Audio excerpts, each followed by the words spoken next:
many times as human beings, we see sin as a problem. When we sin or when we make a mistake, many of us have the reaction of we become withdrawn from Allah. We despair from Allah subhanahu wa ta'ala. We feel so ashamed that many of us, we don't even address the topic with Allah. Just leave it in a dark corner. Let's not talk about it. Why is that? Because many of us, the way we perceive sin, the way we perceive mistakes, we perceive it as something horrible, something to be ashamed of, something disgusting, something bad for us. The Prophet ﷺ informs us in Hadith Sahih Muslim, narrated by Anas, Lallahu ashaddu farahan bi tawbatil abd. Allah is happy, pleased by someone who makes a mistake, does something wrong and returns to Him, more happy than if you were perfect. He wants you to mistake and return, make a mistake and come back, make a mistake and come back. Why would that please Allah? Why wouldn't perfection please Allah? This is actually the question that the angels asked Allah when He decided to create human beings. Allah says, Inni ja'ilun fil ardi khalifa. I am going to create a successor on this earth. قالوا أتجعل فيها من يفسد فيها ويسفك الدماء. Why would you create somebody who's going to spill blood and do so many wrong things? وَنَحْنُ نُسَبِّحُ بِحَمْدِكَ وَنُقَدِّسُ لَكَ. We are perfect. We praise you. Whatever you tell us to do, we do. Why would you create someone rebellious, someone with the capacity to sin, someone with the capacity to make mistakes? Why would you do that? Oh Allah, it doesn't make any sense. Of course it doesn't make sense to them. So Allah responds to them, إِنِّي أَعْلَمُ مَا لَا تَعْلَمُونَ. You be quiet. I know what you don't know. Just watch. Watch what I'm about to do. وَعَلَّمَ آدَمَ الْأَسْمَاءَ كُلَّهَا. He taught Adam alayhi salam all the names. Allah says, I'm going to create this being who has the capacity to, they make decisions. This human being has choices. They can decide to betray me or they can decide to obey me. The angel said, that doesn't make any sense. Just keep creating us. We'll just keep obeying you all the time. But Allah said, no, I want you to watch what I'm about to do. And it teaches him all the names. And then he says, see, I told you it was worth creating him. But what are these names? Allah just said, al-asma'a kullaha, all the names. He didn't say what names, which names, the names of which things. And so scholars have always debated what are these names referring to. But I'm going to here say that the opinion of the scholars that I most lean towards is that the names Allah taught Adam are His names, the names of Allah subhanahu wa ta'ala. As though to say to the angels, yes, this weak human being may have the ability to murder somebody and make mistakes and do all sorts of wrong things. But if he or she understands who I am, they can beat you in their worship, angels. They can be ahead of you in their worship. Not because they will be perfect, but because every time they slip, they will come back to me running. The same phases, the same steps you have to go through to come back to Allah are the same steps that a doctor or a psychologist will take a drug addict on in order to get out of their addiction. The same steps. The first step is awareness and realization. Let's say you find somebody, they're addicted to cocaine. You find them in the roads, they're injecting themselves, they're sniffing something, and you grab them, you say, Habibi, do you know that you are sick and this is wrong and it's going to ruin your life? He says, no, everything's fine, stop bothering me. So this person's still stuck in phase one. They don't even realize something is wrong. You need to bring them to the point of realization. In Tawbah, in returning to Allah, this is the first step. The first step is being aware of the gravity, of the weight, of the seriousness of your sin. Many of us sitting here have become numb to sin. We do it morning, night, day after day, and we feel nothing. We have reached the same point as somebody smoking 60 cigarettes a day and they feel nothing. No guilt, no shame, no pain, nothing. We have become desensitized. It's the same feeling many people feel as you doom scroll and you see video after video of children being killed in Gaza. Maybe 2 years ago when the whole thing started, maybe you were crying, you were upset, you were feeling, but after 2 years, now you're looking at it, you're thinking, swipe, scroll, what's the next thing? I'm tired of seeing this. It doesn't move me anymore. A true believer, when you think about your sins, you feel like there's a mountain on your shoulders that's about to collapse on you. You feel that it's weighty on your shoulders. But a hypocrite, a pretend believer, they feel that their sins are just a fly, just get out of my way, please. I've got other things to do today. I'm in a rush. I ain't got time for this. And so this is the first phase in returning to Allah, is coming out of this numbness, this desensitivity, where you don't actually feel the effect of a sin. You don't feel it at all. The challenge with sins is that many of us have become so desensitized that we don't even realize we're piling them on every day. We have become completely numb to them. And this is the first step that any drug coach or rehab psychologist is trying to get a drug addict to realize something is patently wrong with me and I need to address it.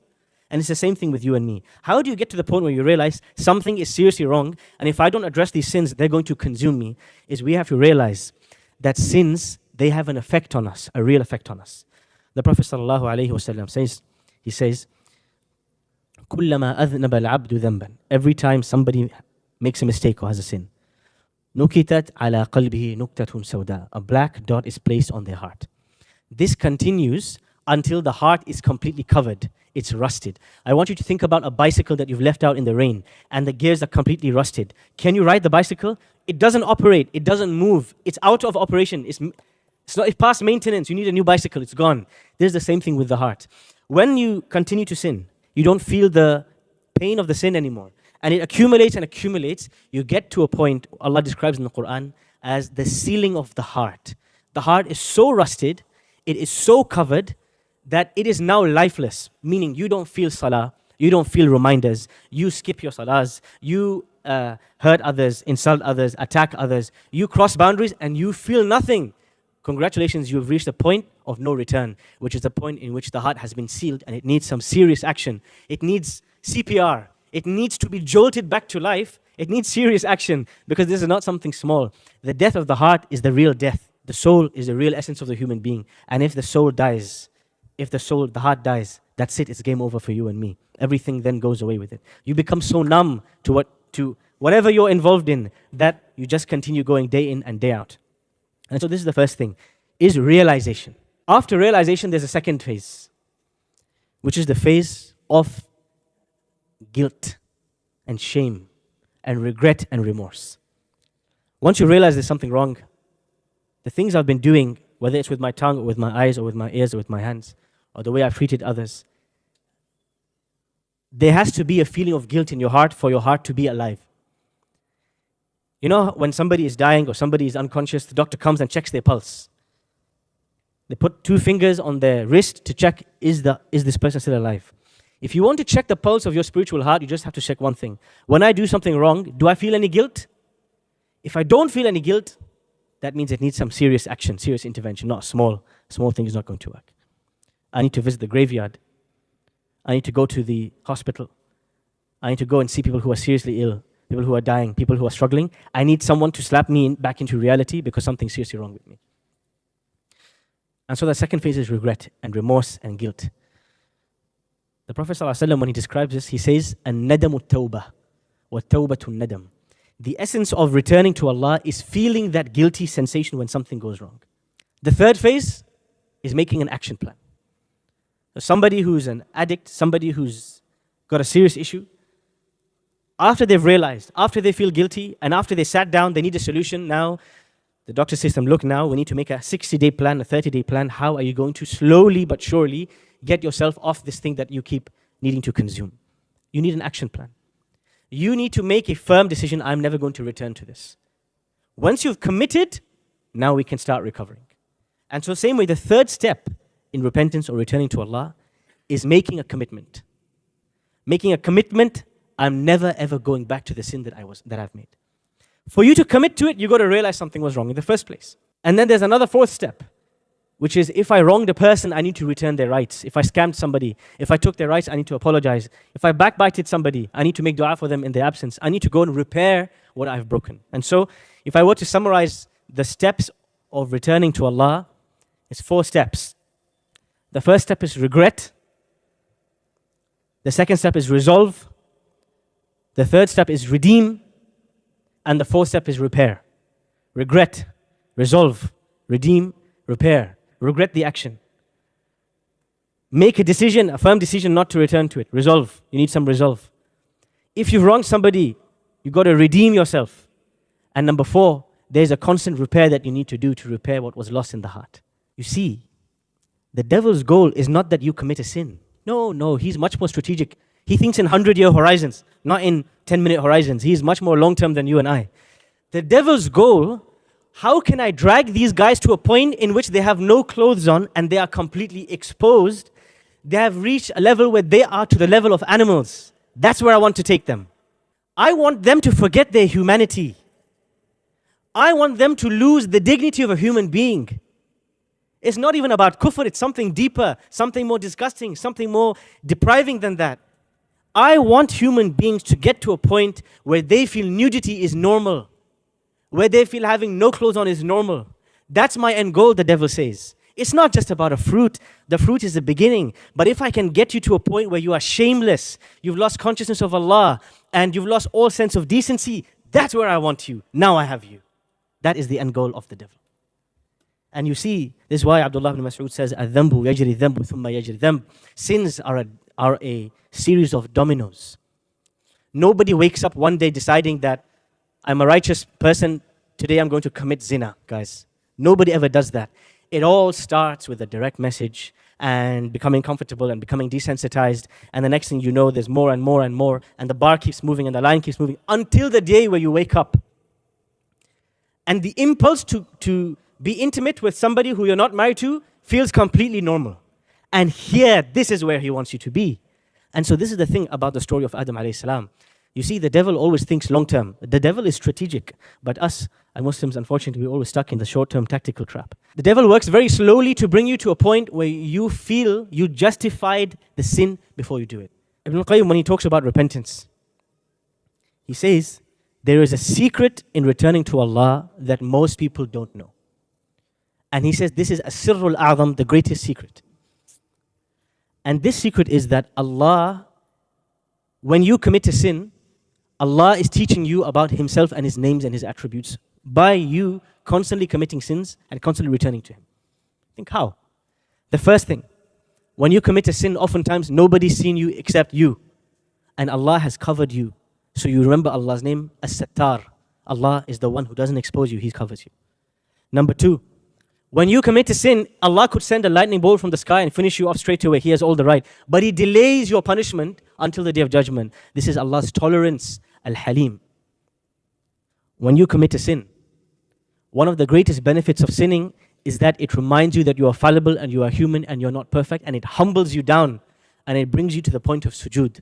And this is one of the greatest gifts from Allah, that Allah guides you to Him by causing you to sin. By pushing you into sin, it makes you come right back to Him. And this is Allah al-Hadi, the great guide. When you sin, or when you make a mistake, you ask Allah's forgiveness and He forgives you. And imagine how amazing it is and how generous Allah is. Not just that He tolerates you on a day-to-day basis, but even when you turn against Him, He still tolerates and He forgives you and He has mercy and He wipes it clean. What is this except Ar-Rahim, Al-Ghafur, Al-Jawad, Al-Kareem? How many names of Allah can come into this interaction? Repentance is the engine of your train that's going towards Allah. It is an engine that's constantly whirring.